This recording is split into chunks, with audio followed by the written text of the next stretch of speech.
1장 교만 무별 위의 보좌. 교만에 비하면 다른 죄들은 벼룩에 물린 자국과 같다. C.S. 루이스. 겸손의 7번째 단계는 말로만이 아니라 마음으로도 자신을 가장 가치없는 자로 여기면서 자신이 모든 사람들보다 비천하고 가치가 없다고 확신하는 것이다. 베네딕트의 규칙서 7장. 프로메테우스는 고대 그리스 신화에 등장하는 예지력을 소유한 신이다. 그는 주신인 제우스의 뜻을 거스르고 천상 세계에서 불을 몰래 훔쳐 인간 세상에 전해주었다. 이것을 자신의 권력에 대한 대항으로 간주한 제우스는 분노하여 그를 바위에 꽁꽁 묶어 놓았고, 프로메테우스는 독수리로부터 날마다 간을 쪼이는 끔찍한 형벌을 받게 되었다. 헤라클레스가 구출해 줄 때까지 실로 혹독한 대가를 치러야 했던 것이다. 그 불을 전해받은 인간 세계도 다르지 않았다. 제우스는 여신 판도라에게 각종 병과 악이 가득 찬 상자를 주어 인간 세계로 보냈고, 상자가 열리는 순간 온갖 악과 병들이 창궐하게 되었다. 그리스 신화에서 교만을 의미하는 휘브리스는 늘 분노를 의미하는 네메시스와 짝을 이루어 등장하는데, 이는 휘브리스가 신의 분노를 사고 재앙을 초래하는 악임을 말해준다. 이런 사상은 교만이 인간을 타락시키고 죄와 불행을 이 세상에 가져온 가장 무겁고 핵심적인 죄라는 성경의 사상과 유사하다고 볼 수 있다. 그러나 인간 문명과 과학기술이 획기적으로 발달한 현대 사회에서 이런 신화적 종교적 경고는 영향력을 잃어가는 듯하다. 인류는 끈질긴 탐구열과 노력으로 신비의 영역으로만 보였던 세계의 비밀을 속속 밝혀냈고, 불가능해 보이던 것들을 가능하게 하면서 눈부신 문명을 일으켰다. 그렇게 자신의 성취에 자부심을 가진 인간은 세상의 지배자로서 자신의 영역을 점점 확장해 가고 있다. 이제 인간은 이전에 신의 영역이라고 여겼던 영역들, 즉 생명을 조직하고 태어나게 하는 신비의 영역에까지 손을 뻗치며 끝없이 한계를 넘어 더 나은 세상을 만들기 위해 분투하고 있다. 물론 인간이 스스로에게 가지는 신뢰와 자부심은 역사의 진보를 가능하게 하고 전 인류 혹은 개인의 삶을 개척하는 중요한 동력이다. 하지만 건강한 자부심이 아닌 교만을 기반으로 한 인류의 발전은 그 자체로 인간에게 재앙일 수밖에 없다. 실제로 우리는 현대의 화려한 성취 이면에 존재하는 인류를 위협하는 파괴적인 결과들을 온몸으로 감지하고 있으며, 신적 존재의 영향력에서 벗어나 막다른 골목에 와 있음을 깨닫고 있다. 그러므로 신화 속에서뿐 아니라 오늘을 살아가는 인류 안에도 여전히 존재하며 불행의 원인이 되는, 또한 교회가 인간의 모든 죄 가운데 가장 큰 죄로 인정해온 교만이라는 죄를 제대로 이해한다면 우리는 하나님과의 온전한 관계를 궁극적으로 회복하는 길을 발견할 수 있을 것이다. 자기 높이기. 교만은 자기를 높이는 것이다. 교만을 의미하는 라틴어 수페르비아는 자기 자신을 높이 둔다는 의미로 자신을 실제 상태보다 더 높이는 것을 말한다. 교만한 사람의 일반적 특징은 다른 사람보다 자신을 낮게 여기는 것이다. 그들은 스스로를 탁월하다고 생각하기 때문에 자신이 다른 사람 위에 있거나 사람들 사이에서 중심이 되는 것을 자연스럽게 여기며 행동한다. 이것은 무사람들 가운데서 우뚝 드러나고 싶은 잘못된 높임에 대한 욕구라고 할 수 있다. 인간은 이 세상에서 피조물을 다스리고 그것을 통해 하나님께 영광 돌리며 살도록 창조되었다. 그러나 하나님의 대리자로서 동물들의 이름을 지어주고 다스리며 살던 첫 인간은 은연중에 마음이 높아져 스스로 세상을 통치하고자 했다. 이것이 바로 첫 인간의 타락이다. 한편 이 인간을 유혹한 존재는 하나님의 수종을 들던 광명의 천사였는데 자기 자리를 하나님의 무별 위에 높이려 하다가 땅에 떨어져 사탄이 되었다. 이후로 성경에 등장하는 많은 왕과 나라와 인물들은 자기를 높이고 그렇게 높은 존재인 양 행동하다가 몰락하여 비참한 최후를 맞았다. 이들의 한결같은 특징은 자기를 최고로 높이려 했다는 것이다. 구약 성경에서 교만을 가리키는 단어인 히브리어 가와는 높이다라는 어원에서 유래했다. 이 단어는 하나님의 말씀을 듣지 않는 백성의 자고함이나 이방 민족들의 자기 나라에 대한 자랑을 묘사하는 데 쓰였다. 땅과 자신, 이름 등에 대한 자부심이라는 중립적 의미로 쓰이기도 했지만 대개의 경우 부정적인 뜻으로 쓰였다. 그리고 패망에 이르게 하는 원인으로 간주되기도 했다. 신약 성경에는 휘브리스테스와 휘페르파노스라는 단어가 나오는데 휘브리스테스는 고대 헬라어에서 교만을 가리키는 대표적 단어인 휘브리스에서 왔다. 이 단어는 자기를 탁월하다고 생각하고 자부심이 지나친 나머지 다른 사람들을 무시하거나 모욕한다는 뜻으로 능력하다로 번역되기도 한다. 이처럼 성경에 등장하는 교만에 해당하는 단어들은 모두 자신을 다른 사람 위로 높인다는 뜻을 지니고 있다. 중세의 문호, 단테의 신곡에는 교만했던 자들이 연옥에서 등에 무거운 바위를 쥐고 느릿느릿 걷는 모습이 등장한다. 그들은 무거운 바위에 눌려 발걸음을 제대로 옮길 수 없을 정도로 혹독한 고통을 받고 있었다. 세상에서는 마음이 높아져 눈을 아래로 깔고 다른 사람을 들여다보며 지내던 자들이 그곳에서는 가슴이 낮아져 아래만 바라보며 지내야 하는 형벌을 받게 된 것이다. 여기서도 볼 수 있듯이 교만의 본질은 마음과 눈을 높이고 자신을 우뚝 세우는 것이다. 스스로 하나님 되기. 역사적으로 교회는 교만을 단순한 윤리적 개념을 훨씬 넘어서는 신학적 개념으로 이해해 왔다. 이것이 일반 윤리학계와 교회 전통의 현저한 차이점이다. 성경은 교만을 단순히 자기를 높이는 것을 넘어 하나님을 떠나 스스로 자신과 삶의 주인으로 살아가려는 태도라고 가르친다. 아우구스티누스는 인간의 첫 범죄는 하나님의 통치를 거부하고 스스로 하나님처럼 되어 자신과 세계를 통치하며 살려고 한 것이었다고 해석했다. 신할 평지에서 바벨탑을 쌓던 인간의 행동도 다르지 않았다. 모여 살며 문명을 이루고 힘이 강성해지자 사람들은 교만해져서 우리 이름을 내고 온 지면에 흩어짐을 면하려고 했다. 이름을 내다라는 말의 원뜻은 스스로 이름을 짓는다는 의미다.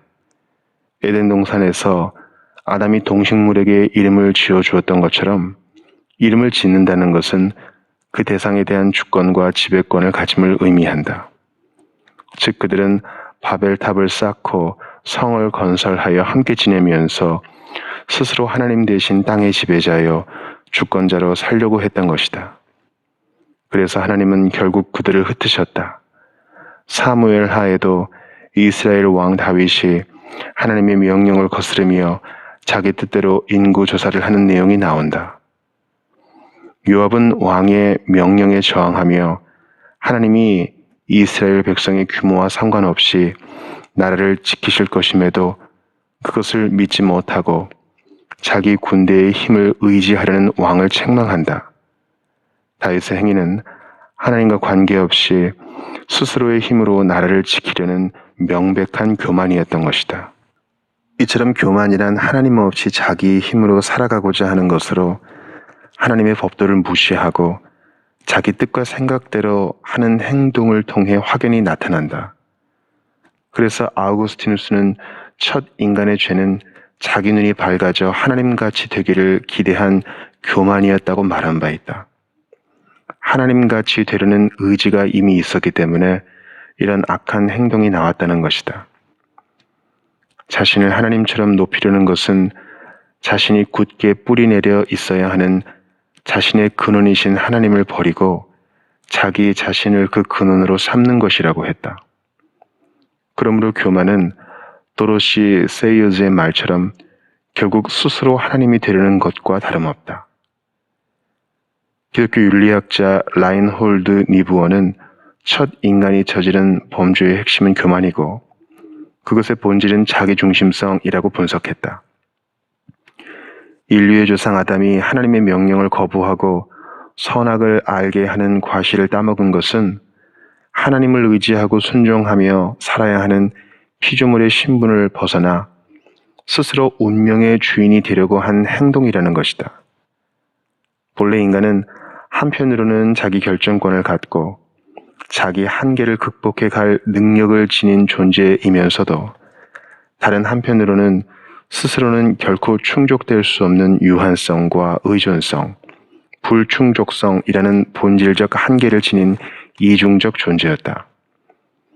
그리고 이와 같은 조건 아래서 하나님을 의지하고 그분의 보호를 받으며 살아가거나 아니면 한계를 뛰어넘어 하나님 없이 스스로 운명을 책임지며 살거나 둘 중 하나를 선택할 수 있었다.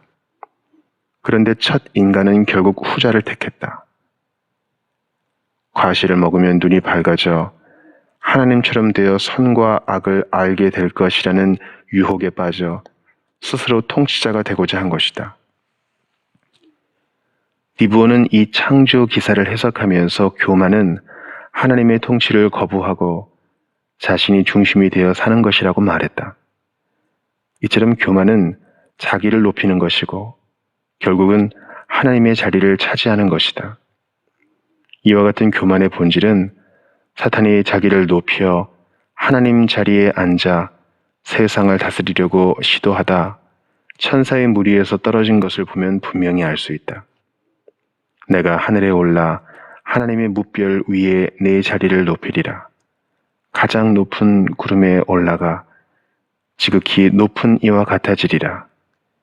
이사야 14장 13, 14절. 교만의 이런 성격 때문에 6세기의 그레고리우스는 교만을 7대죄 중에 하나가 아니라 다른 7대죄의 뿌리라고 말했다.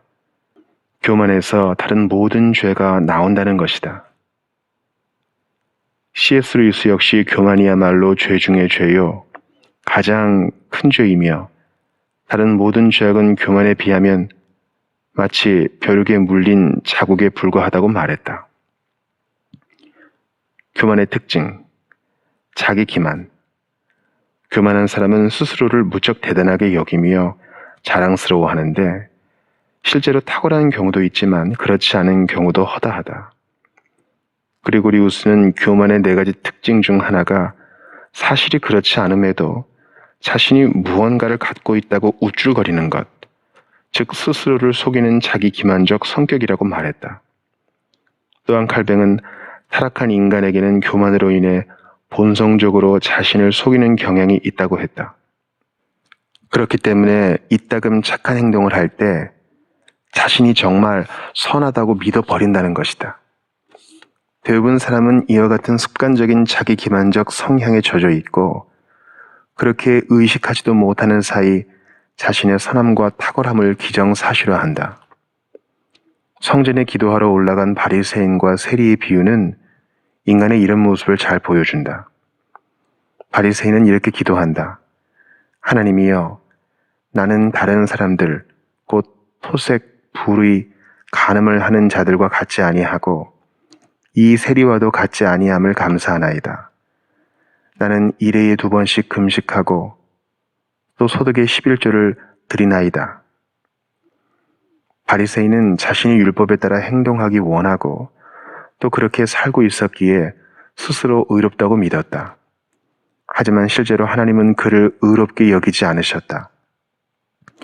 임상 심리학자인 솔로몬 쉬멜은 자신을 찾아온 한 내담자에 관한 일화를 들려준다. 내담자는 동료가 자기를 제치고 먼저 승진하자 마음이 쓰라리고 분노가 치밀어 일을 제대로 하지 못하는 지경에 이르렀다며 고통을 호소했다. 쉬멜은 내담자에게 왜 자신이 그 동료보다 먼저 승진해야 한다고 생각하는지 물었고, 그 내담자는 자신이 부서에서 가장 지적이고 유능하기 때문이라고 대답했다.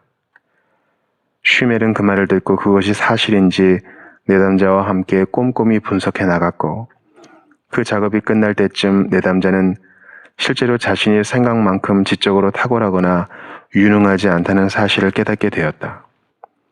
그것을 깨닫고 받아들이는 과정은 고통스러웠지만 분노로 꽉 막힌 마음은 어느새 조금씩 풀려갔다. 자신의 분노가 정당하지 않음을 깨달았기 때문이다.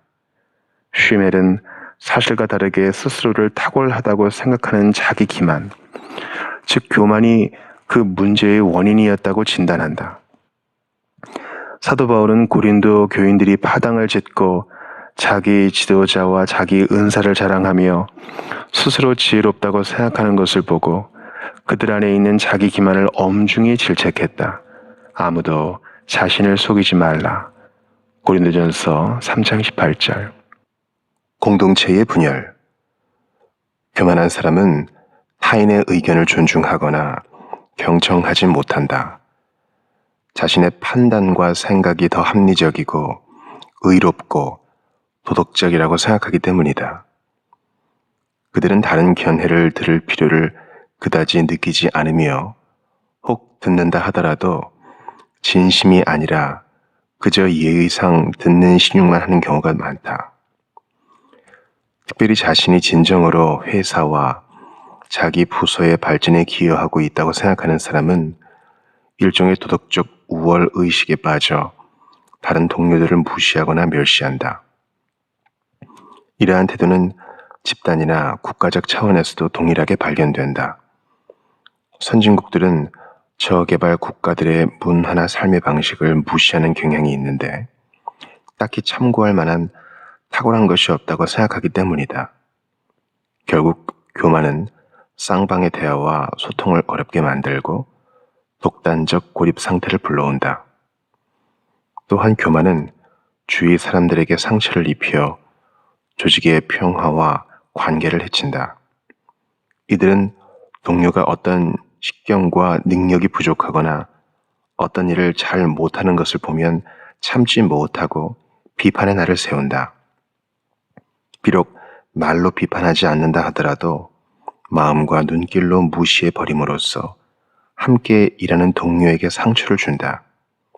또 교만한 사람은 어른이나 선배의 말에도 별로 귀를 기울이지 않는다. 자기 생각이 더 옳기에 더 높은 권위에서 오는 정당한 지도나 통치를 무시하고 때로는 거부한다. 이처럼 교만한 사람들이 있으면 조직은 결속력이 떨어지고 관계가 냉랭해지기 십상이다. 세이어즈는 교만과 시기, 탐욕, 나태를 차가운 마음의 죄로, 분노와 정욕, 탐심을 뜨거운 마음의 죄로 나누어 분류했는데 전제를 훨씬 치명적인 죄로 보았다. 그 죄들은 사람들에게 해악을 끼쳐 결국 공동체를 파괴하기 때문이다. 예수님이 교만한 바리새인과 서기관들을 신랄하게 비판하신 것도 바로 이 때문이었다. 최후까지 남는 죄. 교만이 모든 죄의 뿌리라고 말하는 데는 다른 죄의 원천이라는 의미 외에 다음과 같은 의미도 내포되어 있다. 교만은 뿌리처럼 땅속 깊이 박혀 눈에 보이지 않기 때문에 가지에 해당하는 모든 죄가 제거된 후에도 남아있어 제거하기가 몹시 어렵다. 나무를 뿌리째 뽑지 않으면 언젠가 다시금 싹이 트고 가지가 솟아나듯이 교만은 탐욕, 정욕, 탐식과 같은 대죄들이 다 제거된 뒤에도 슬그머니 머리를 쳐들고 나온다. C.S. 루이스는 스크루테이프의 편지에서 교만이 얼마나 끈질기게 생존하고 활동하는지를 잘 보여준다. 늙은 삼촌 악마는 젊은 조카 악마에게 이렇게 조언한다. 신자가 겸손해지면 위기감을 갖고 긴급히 대응해야 하는데 그 상황에서는 무엇보다 자기가 겸손해졌다는 사실에 관심을 갖도록 유도해야 한다는 것이다. 세상에 내가 이렇게 겸손해지다니 하는 자부심과 만족감을 갖게 되면 그 순간 자신이 겸손해졌다는 교만이 고개를 쳐든다. 신자가 이것조차 유혹으로 생각하고 마음을 다잡으려고 한다면 자신이 이렇게 근신하려고 한다는 사실 자체를 자랑스러워하도록 만들면 된다고 조언한다. 이 이야기는 교만이라는 악의 뿌리를 뽑기가 얼마나 힘든지를 잘 보여준다. 정직하고 의롭게 살아가는 우리 이웃들 역시 이와 유사한 갈등을 겪는다.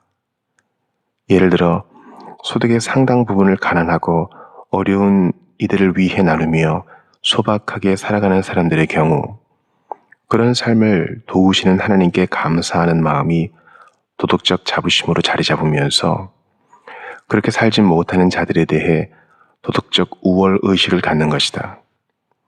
결정적으로 우리는 수도사들의 분투를 통해 교만의 끈질기고 강력한 속성을 엿볼 수 있다. 공동 수도 생활과 다양한 훈련으로 욕망을 다스리는데 모든 힘을 쏟고 마침내 자기를 비우는 상태에 이르는 순간 바짝 엎드려 숨어있던 교만이 슬그머니 머리를 들고 나오는 것이다. 모든 욕망을 다스리게 된 것에 감사하는 순간 그 마음이 묘하게 자부심과 교만으로 변모해 간다. 최악의 교만, 영적 교만. 보통 사람들은 권력이나 명예, 재물, 사회적 지위 같은 것을 얻으면 우쭐해지고 교만해지기 쉽다. 한 예로 구약 성경에 나오는 두로 왕은 최고 전성기 때 획득한 재물과 준수한 외모 때문에 교만해졌다. 그런데 이런 일상적인 것과는 차원이 다른 소위 경건한 자들이 빠지기 쉬운 교만이 있는데 바로 영적 교만이다. 수도사 카시아누스는 수도원에서 생활하는 수도사일수록 특히 이를 경계해야 한다고 엄중히 가르쳤다. 또한 라인홀드 리브어는 교만을 권력에 대한 교만, 지적 교만, 도덕적 교만, 영적 교만으로 나누어 언급하면서 영적 교만이 이 중 가장 위험하다고 지적했다. 경건하고 기도를 많이 하는 신자일수록 영적 교만에 빠질 가능성이 상대적으로 높은데 대표적인 인물로는 성경에 나오는 바리새인을 들 수 있다. 그들의 일상은 율법을 연구하고 가르치고 율법에 따라 금식하고 구제하는 일로 채워져 있었다. 그런데 이 바리새인들은 상석에 앉고 사람들의 문안받기를 좋아하는 사람들이었다. 자신이 거룩한 하나님의 율법을 가까이 하고 그와 관련된 직무를 행하기 때문에 당연히 존중받아야 한다고 생각한 것이다. 그레고리우스는 영적 교만을 화살에 비유했다. 화살은 언제 어디서 날아올지 예측할 수 없다. 성직이라 불리는 목회를 하고 있거나 남다른 영적 체험을 했기 때문에 스스로 특별한 은혜를 받은 거룩한 자로 여기는 사람이 있다면 그는 영적 교만이라는 화살을 이미 맞은 것인지도 모른다. 이렇게 의식하지 못한 채 화살을 맞으면 그 상처도 훨씬 깊다. 그레고리우스는 이런 사람들은 무수한 악을 피했지만 그 모든 악보다 더 큰 악인 교만은 피하지 못한 셈이라고 말했다. 한편 니부어는 영적 교만이 종종 도덕적 교만에서 발전하는 경우가 많다고 보았는데 사람들은 흔히 자신의 도덕성 때문에 하나님께 깨끗한 자로 인정받고 호의를 얻으리라 생각하기 때문이다. 때로 교회와 신자들은 자신이 속한 신학 및 신앙 전통에 대한 자부심 때문에 이런 교만에 빠지기도 한다. 그래서 네덜란드 신학자 아브라함 카이퍼는 자신이 속한 개혁교회를 향해 개혁주의 신앙이라는 귀한 유산을 물려받은 것을 감사하되 그것으로 다른 신학적 유산을 지닌 교회를 폄하하거나 함부로 판단하는 어리석음을 범해서는 안 된다고 경고했다. 이런 명백한 교만에서 나오는 승리주의적 태도는 다른 신앙 전통에 속한 그리스도의 몸된 교회와 신자들에게 상처를 주고 교회의 연합을 깨뜨린다. 우리는 주변에서 이런 영적 교만의 사례를 많이 경험한다. 기도를 많이 하는 신자들은 이런저런 일로 힘들어하는 교우에게 간혹 사려 깊지 못한 신앙적 조언을 한다. 기도가 부족해서 그래요. 하나님이 이 일을 통해 당신에게 좀 더 기도하라고 요구하시는 것 같아요. 우리는 이와 같은 영적 우월 의식에서 나오는 태도를 철저히 경계해야 한다. 욥이 자신의 범죄 때문에 혹독한 고난을 받았다고 볼 수 없듯이 그 사람도 기도가 부족하거나 회개하지 않은 잘못이 있어서 고난을 당하는 것이 아닐 수 있다. 당시 욥에게 신학적으로 바른 조언을 했던 세 친구는 결국 하나님께 질책을 받았다. 사람이 겪는 고난 중에는 때로 이해하기 어려운 것이 있는데 그것은 오로지 하나님의 소관이다. 자신이 마치 해결 방법을 아는 듯이 조언하는 것은 영적 교만의 소치다. 하나님은 세상의 지혜로운 사람에게는 하나님 나라의 비밀을 숨기시고 오히려 지극히 작은 자들에게 그것을 나타내신다.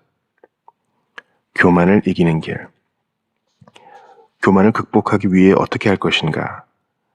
교만의 성격과 특징을 분석한 바에 따라 대응하는 극복 방안을 마련해가는 방법이 필요하겠지만, 그러나 이 방법으로는 뭔가 부족하다. 아퀴나스는 악을 버리는 일에 힘쓰는 만큼 그와 동시에 대응하는 덕을 잇는 방향으로 나아가야 한다고 강조한다. 이것은 바울이 성도는 그리스도를 본받아 서로 사랑하기를 힘써야 한다고 가르친 것과 흐름을 같이 한다. 바울은 성도들에게 적극적으로 사랑과 감사의 덕을 갖추어 행하라고 권면했다. 그리스도인이 악을 버리고 덕을 잇는다는 것은 시간적 순서가 아니라 다분히 논리적인 순서라 해야 할 것이다. 두 가지는 동시에 진행된다. 덕이 형성됨에 따라 악이 조금씩 힘을 잃고 물러가는 것으로 보아야 한다. 자기 실상 바로 보기. 사람이 자기를 높이는 이유 중 하나는 자신의 참모습을 제대로 인식하지 못하기 때문이다. 따라서 자신의 실상을 바로 보는 것은 교만의 기초를 제거함으로써 교만을 극복하는 첫걸음이라고 할 수 있다. 그런데 사람들은 대개 자기 실상을 제대로 알지 못한다. 칼뱅은 그 이유를 두 가지로 설명하는데, 첫째로 인간은 본성적으로 교만해서 자신이 의롭고 지혜롭다고 생각하기 때문이고, 둘째로 세상이 오염된 도덕적 기준으로 자신을 판단하기 때문이라고 했다. 사람들은 흔히 세상의 기준으로 자신의 행위를 조명해서 별 문제가 없으면 자신이 도덕적이라 생각하고, 심지어 덜 악한 것은 선한 것이라고 판단해 버린다. 행여 자신의 모습을 본다 하더라도 바로 외면해 버리기 때문에 여간에서는 자신의 실상을 제대로 알 수 없다. 따라서 칼뱅은 사람이 자신을 제대로 보려면 사람이 아닌 하나님께로 눈을 돌려야 한다고 주장한다. 다른 방법은 없다. 절대자여 전능자이신 거룩한 하나님을 보게 되면 그분을 통해 자신을 알 수 있다. 칼뱅은 기독교 강요에서 이렇게 역설한다. 하나님에 관한 지식과 우리 자신에 관한 지식은 서로 연결되어 있다.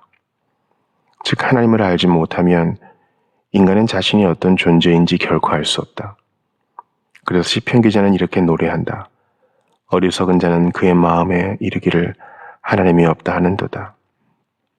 하나님을 알지 못해서 감히 하나님이 없다고 주장하는 사람은 근본적으로 자기 실상을 깨닫지 못하고 피상적인 것밖에 볼 줄 모르는 어리석고 미련한 자다. C.S. 루이스의 소설 우리가 얼굴을 찾을 때까지는 신화를 재구성해서 쓴 것인데, 이 책에서 저자는 인간을 자기 얼굴을 위장하고 감춘 채 얼굴 없이 살아가며 자신을 정확히 인식하지 못하는 존재로 묘사한다. 주인공 오로알은 자신의 추한 얼굴을 늘 위장하고 살았는데 아름다운 동생 푸시케를 데려간 신을 고소하기 위해 신 앞에 나아간다. 그런데 신 앞에 서는 순간 비로소 수건을 벗은 자신의 본래 얼굴을 보게 되고 신의 거룩함 앞에서 자신이 죽을 수밖에 없는 미천한 존재임을 깨닫는다. 그리고 왜 신이 자신의 불만에 해명해 주지 않았는지 그 대답을 듣기도 전에 깨닫게 되었다. 신을 만난 것 자체가 그 대답이었기 때문이다. 인간이 하나님을 보고 경험할 때 자기 얼굴을 찾고 실상을 알게 된다는 이 소설의 내용은 칼뱅이 기독교 강요 첫 장에서 말한 메시지와 아주 흡사하다. 우리의 생각을 높이 올려서 하나님께로 향하기 시작하여 그가 어떤 분이신가를 생각하고 또한 그의 의와 지혜와 권능이 얼마나 절대적으로 완전한가를 생각하고 또한 그것이야말로 우리가 따라야 할 표준인 것을 생각하면 그 이전의 정의인 것처럼 뽐내어 우리를 즐겁게 하던 것들이 그야말로 추악하고 더러운 것이 되고 말 것이며 지혜라는 이름으로 인간에게 감동을 주던 것들이 지극히 어리석은 냄새를 풍기게 될 것이고 또 덕스러운 열심의 모습을 보이던 것들이 지극히 비참한 무능함으로 드러나고 말 것이다. 다시 말해서 완전 그 자체인 것처럼 보이던 것들이 하나님의 순결을 하심에 비추어 보면 그것과는 너무나도 거리가 먼 것임이 드러나는 것이다. 인간의 실상은 하나님 앞에서 낱낱이 밝혀진다. 마치 한 줄기 빛에 어둠 속 먼지가 생생히 드러나듯이 말이다. 하나님 앞에 서면 인간은 한갓 지렁이와 같이 누추한 존재임을 깨닫게 된다. 이런 자기 실상을 제대로 보고 알게 되면 인간은 한없는 두려움에 사로잡힐 수밖에 없다. 이사야는 천상의 어전 회의 광경을 보고 두려워하며 화로다 나여 망하게 되었도다. 나는 입술이 부정한 사람이여 나는 입술이 부정한 백성 중에 거주하면서 만군의 여호와이신 왕을 배웠음이로다 라고 자백했다. 베드로도 그랬다. 그는 밤새 물고기 한 마리도 잡지 못하다가 예수님의 말씀대로 행해 그물이 찢어질 정도로 고기를 많이 잡아들인 뒤 즉각 예수님께 나와 엎드려 주여 나를 떠나소서 나는 죄인이로소이다 라고 고백하며 두려워했다. 욥은 자신의 무죄함을 내세우며 고난의 부당함을 강변했지만 하나님이 그에게 나타나 그분이 만드신 창조 세계의 기묘한 질서와 그 안에 드러난 하나님의 통치와 지혜를 깨닫게 하자 비로소 자신이 하나님의 섭리와 통치의 길에 대해 감히 언급조차 할 수 없는 우매한 자임을 깨달았다. 그래서 그는 자신이 내뱉은 온갖 말을 부끄러워하며 철회하고 무지한 말로 이치를 가리는 어리석음을 회개했다. 이처럼 인간이 하나님의 거룩한 임재 앞으로 나아가는 것이야말로 자신의 정직한 모습을 노출시키는 핵심적인 방법인데 그렇게 할 수 있는 가장 중요하고 실제적인 통로는 바로 하나님의 말씀이다. 실제로 이스라엘 백성이 하나님의 거룩과 그분이 요구하는 의의 수준을 끊임없이 인식함으로써 자기의 처지를 정직하게 알 수 있었던 것은 바로 모세의 율법을 통해서였다. 율법에는 하나님의 의가 드러나기 때문이다. 백성들은 그것을 통해 의에 이를 수 없는 자신의 무능과 불의를 깨달으면서 심판에 대한 두려움에 사로잡혔다. 율법이 하나님의 의와 인간의 악을 동시에 보여주는 거울 기능을 한다는 칼뱅의 주장처럼 인간은 이 거울을 통해 자신의 비참한 실상을 알고 절망하고 낮아질 수 있다. 초기 사막 수도사들에게도 빼놓을 수 없는 것이 바로 하나님의 말씀을 읽는 것이었다. 그들은 매일 함께 모여 말씀을 읽었다. 오늘날 거룩한 독서로 알려진 렉치오 디비나는 이 수도원 전통에서 온 것이다. 이들은 정해진 시간에 매일 함께 말씀을 읽고 묵상하며 시편 말씀으로 쓰인 찬송을 부르고 개인적으로 그 말씀을 붙들고 하나님의 임재를 추구하며 침묵으로 깊이 기도했다.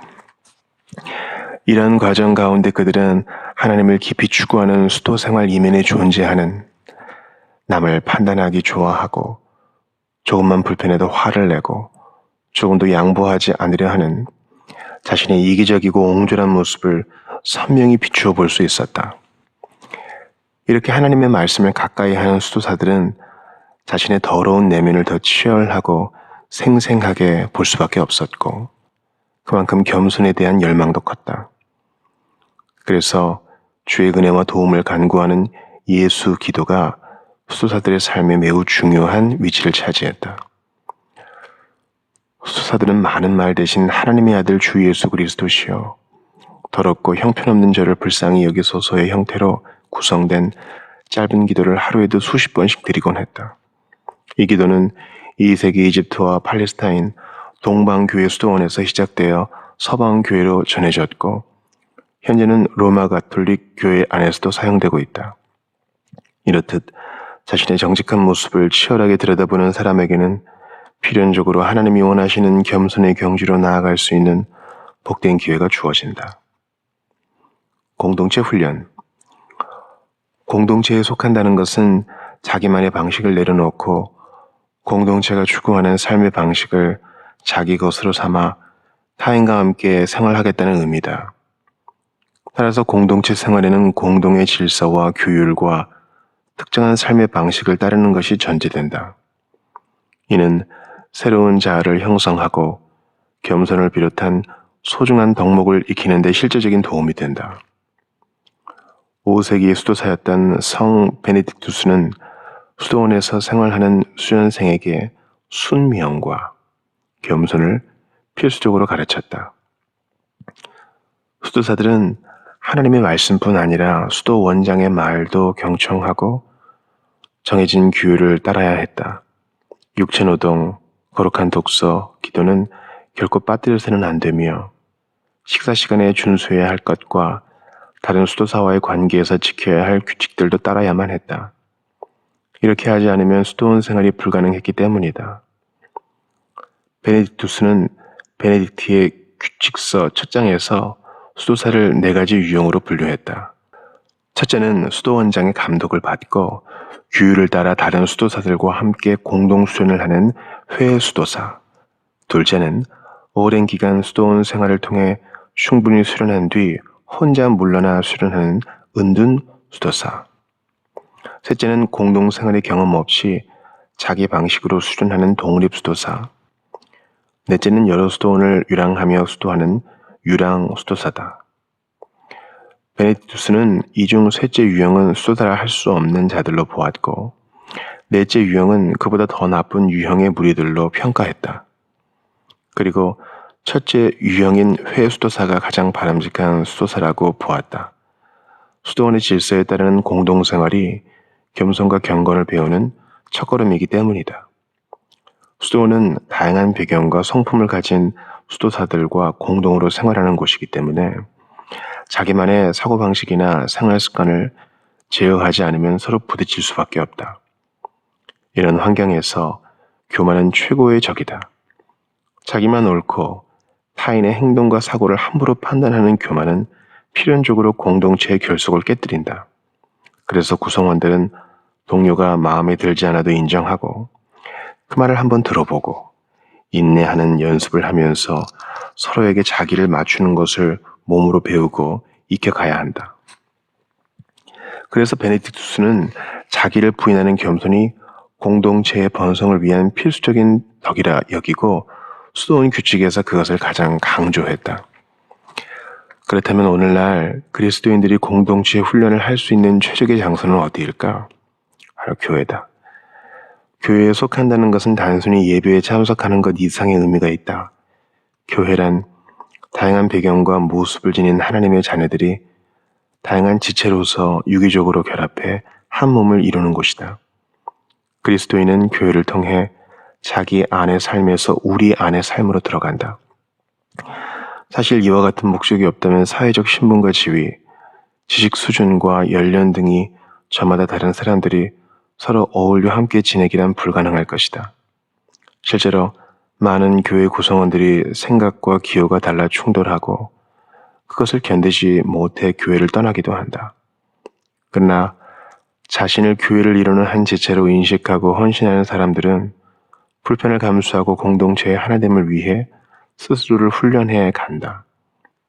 이런 사람들에게 교회는 예배나 의식, 여타 모임과 관련된 공동의 가치와 규율을 함께 지키고 상호 복종이라는 미덕을 훈련할 수 있는 훌륭한 공동생활의 장이 된다.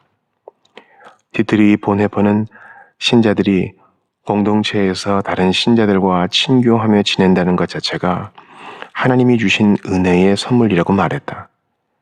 그는 이 땅에서 어떤 공동체든지 함께하기 싫은 자를 배제하기 위해 외딴 곳에 자리 잡아서는 안 되고 그들과 함께 지내야 한다고 가르쳤다. 심지어 원수와도 함께 생활할 수 있어야 한다고 말했다. 이처럼 교만과 싸우고자 하는 그리스도인은 반드시 공동체에 속하고 공동생활에 힘쓸 필요가 있다.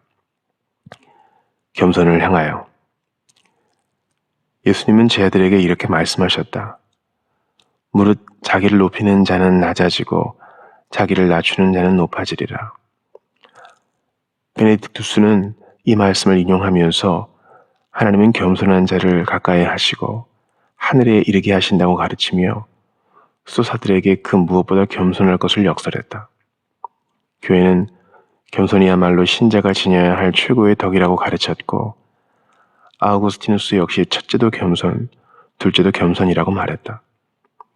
단테는 연옥에서 교만한 사람들이 모여 있는 곳을 지나 다음 장소로 이동하는 과정에서 천사의 노래를 들었다. 심령이 가난한 자는 복이 있나니 천국이 저희 것이미요 라는 가사의 노래였다. 교만과 대응을 이루는 겸손은 다름 아닌 가난하고 낮은 마음을 지니는 것이다. 겸손을 하심이라 칭하는 불교 역시 겸손을 마음을 낮추는 것으로 본다. 불교 신자들은 하심을 위해 먼저 3000배를 시작하는데 몸을 바닥에 바짝 붙임으로써 마음을 낮추려는 것이다. 예수님은 직접 자신을 가리켜 나는 마음이 온유하고 겸손하니 라고 하셨는데 여기에 쓰인 겸손하니 라는 말의 헬라어 타페이노스는 마음이 낮음을 의미한다. 이렇게 진정으로 마음을 낮추기 위해서는 부단히 의식해야 할 것이 있다. 첫째, 인간은 하나님이 창조한 피조물이며 하나님이 자비를 베푸시지 않으면 심판을 피할 수 없는 죄인이라는 사실을 기억해야 한다. 이스라엘 백성이 율법을 손목에 매달아 놓고 읽었던 것과 같이 우리는 그 사실을 늘 마음에 새기고 상기해야 한다. 자신에게 뭔가 탁월한 것이 있다면 그 영광은 우리 것이 아니라 그것의 원주인이신 하나님께 있다. 그리고 시편 기자가 고백하듯이 하나님이 지혜를 거두시면 우리는 무지몽매한 존재가 될 수밖에 없고 하나님이 우리를 멀리 하시면 우리는 망할 수밖에 없다. 거룩하신 하나님 앞에서 우리는 짐승과 같은 존재일 뿐이다. 이런 의식을 가지고 살아간다면 자신이 가진 어떤 선한 것 때문에 남을 업신여기거나 감히 자기를 높이려는 태도를 버릴 수 있을 것이다. 그런 사람은 하나님이 맡기신 일을 행한 후에 하나님께 영광을 돌리고 그 일을 할 수 있게 해주심을 감사함으로써 스스로 무익한 종임을 고백할 수 있다. 둘째, 일상생활에서 다른 사람을 자기보다 낮게 여기고 낮은 자리를 찾아 앉도록 의지적으로 노력해야 한다. 자신의 정직한 실제를 깨닫는 것도 중요하지만 상석을 피하고 뒷자리에 앉으려는 실제적 행동도 그 못지않게 중요하다. 생각이 행동을 낳지만 때로는 행동이 의식을 낳기 때문이다. 예수님은 하나님의 아들이셨지만 인간의 몸을 입고 말구 위에서 태어나셨다. 몸을 낮춰 제자들의 발을 직접 씻기셨고 나귀를 타고 입성하셨고 십자가를 지셨다. 바울은 예수님의 겸손을 이렇게 표현했다. 그는 근본 하나님의 본체시나 하나님과 동등됨을 취할 것으로 여기지 아니하시고 오히려 자기를 비워 종의 형체를 가지사 사람들과 같이 되셨고 사람의 모양으로 나타나사 자기를 낮추시고 죽기까지 복종하셨으니 곧 십자가에 죽으심이라. 삶 속에서 실제로 자신보다 남을 낮게 여기고 박수받는 자리를 되도록 피하다 보면 조금씩 어깨에 힘이 빠지고 허리가 유연해져 더 숙이게 되고 입에서 부드러운 말이 나오고 손과 발은 다른 사람을 섬기는 데 더 빨라질 것이다. 자신을 낮추면 하나님이 높이신다. 하나님은 십자가를 지신 예수님을 다시 일으키시고 만물을 다스리는 주로 세우셨다. 이러므로 하나님이 그를 지극히 높여 모든 이름 위에 뛰어난 이름을 주사. 예수님은 공생의 기간에 누구든지 첫째가 되고자 하면 무사람의 끝이 되며 무사람을 섬기는 자가 되어야 하리라고 말씀하셨고 또 자기를 낮추는 자는 높아지리라 라고 가르치셨다. 그러나 겸손이 주는 값진 보상은 하나님이 약속하신 평안이다. 겸손은 하나님을 의지하는 마음을 창조하고 우리로 하여금 젖된 아이가 그의 어머니 품에 있는 것 같은 고요와 평온을 누리게 한다. 이것이 바로 하나님이 주시는 최고의 복이다. 성찰과 나눔 1. 긍정적인 자아상 혹은 건전한 자존감과 교만은 어떤 차이점이 있는가? 2. 라인홀드 니부어는 교만을 4종류로 나누었는데 그것들은 무엇인가? 그 중에서 가장 심각한 교만은 무엇이며 그 이유는 무엇인지 설명해보자. 3. 칼뱅의 기독교 강요 첫머리에서 서로 연결되어 있다고 말한 2가지 지식은 무엇인가? 자기 실상을 바로 아는 것이 왜 교만을 극복하는 대안이 될 수 있는가? 4. 교만하다고 생각되는 사람이 있는가? 그에 대한 솔직한 느낌을 말해보라. 5. 수도사들이 교만을 극복하기 위해 사용했던 방법에는 어떤 것들이 있는지 설명해보라. 6. 당신은 자신이 교만하다고 생각하는가? 어떤 부분에서 그런지 솔직하게 나누어 보라.